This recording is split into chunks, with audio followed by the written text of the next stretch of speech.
Thank you so much, Samantha. We are so very proud of our alumni and the work they do to support Georgia Southern University. Graduates and guests, it is now my great honor to introduce today's commencement speaker, who is no stranger to our great university. She's a former Georgia Southern soccer player who loves most sports, but really lives for football season. Laura Harris graduated from Georgia Southern in 2008, summa cum laude. Initially, the university's honors program scholar planned for a career in sport management, but Laura changed her mind in her senior year while completing an internship at CNN Sports in her hometown of Atlanta. She fell in love with broadcasting, a career she had never even considered, but has thrived in ever since. Laura began her career as a sports news reporter at a television station in North Georgia.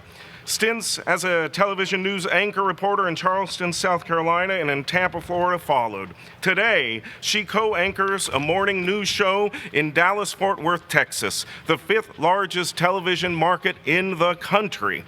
Laura has many career highlights. In Tampa, she covered Pope Francis's first trip to Cuba and the United States in 2015. In 2016, she covered former President Barack Obama's visit to Cuba and the Tampa Bay Rays game with the Cuban national team in Havana. She also reported from both the Republican and Democratic national conventions. She is the recipient of an Emmy Award for breaking news coverage, and she has been honored with awards from the Associated Press. If there is one lesson Laura has learned over her years in broadcasting, it is to always study and be prepared. She has remarked, quote, "When you're prepared, you can roll with the curveballs and still hit them out of the park." Graduates, ladies and gentlemen, please join me in extending a warm welcome to our alumna and this year's commencement speaker, Ms. Laura Harris. Get those glasses out of your way.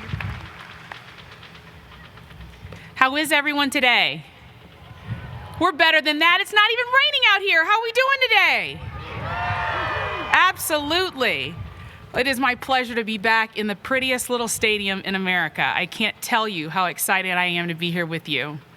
President Marrero, distinguished guests, faculty, staff, family, friends, and most importantly, to the class of 2019, thank you so much for this invitation to be with you today. What do you want to be when you grow up? Isn't that the question that everybody always asked us when we were younger?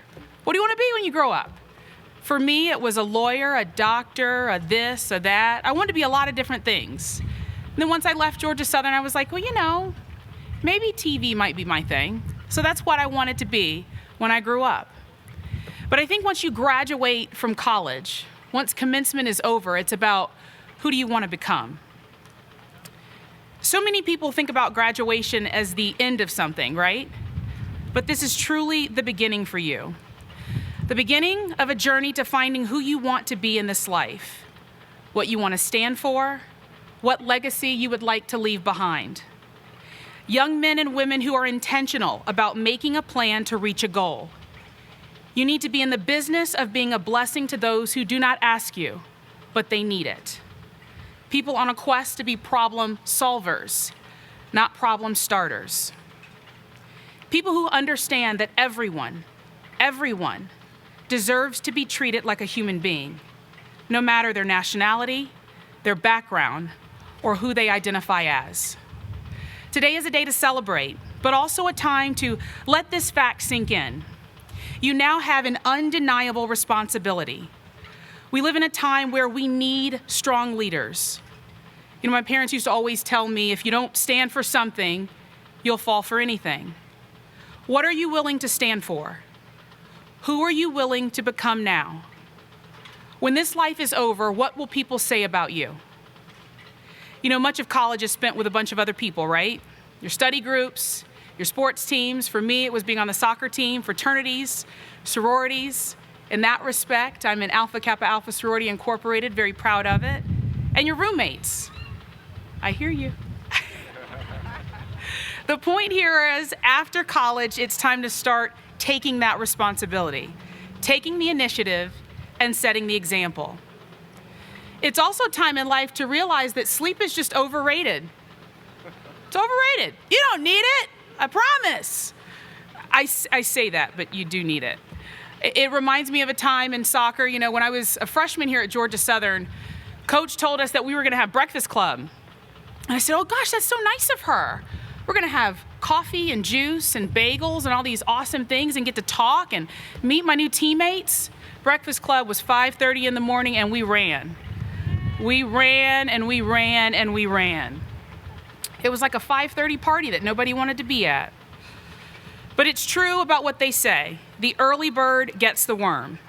So now my clock goes off at 1:45 in the morning. So that 5:30 sounds a lot better, right?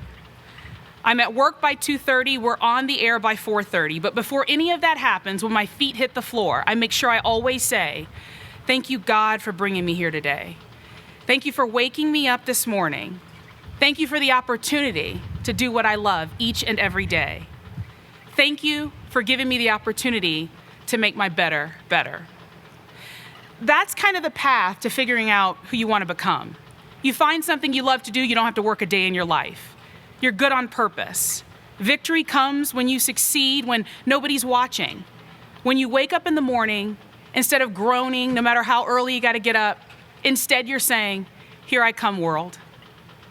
I like to think of it as baking a cake. Everybody does it differently. Some people put this much in, this much in. In my case, I always burn it. At least I tried.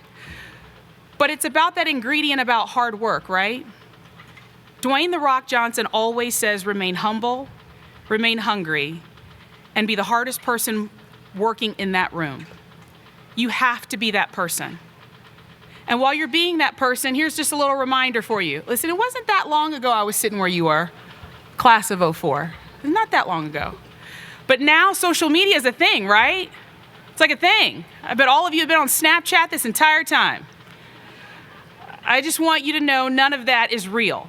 Everybody puts their highlight reel on social media, right? You don't see me looking like Yoda in the morning when I wake up. I'm not going to post that. I'm only going to post it when I actually look good. So just remember that in this life. You run your own race. You do your own thing. Don't worry about other people. Honestly, a lot of things in this life cost money. Minding your own business costs $0. It's free. My favorite price, free. So I say to you today, former First Lady of the United States, Eleanor Roosevelt, once said, no one can make you feel inferior without your consent. Never give someone permission to make you feel inferior. You are someone, you will always be someone, and it is your objective now to show everybody in this world who you are. So I leave you with this. Don't just be alive, thrive. Start thriving today, because I promise you this life goes by so fast. Dream big and focus small. Live a life fueled by curiosity. Surround yourself with people who are smarter than you. My mom used to always tell me that. Smarter than you. Do not waste time, because after all, everyone needs a reminder that it is a finite resource. Live a life of significance. Don't get out of bed to be mediocre. Always act as though the next thing you're about to do is going to change the world.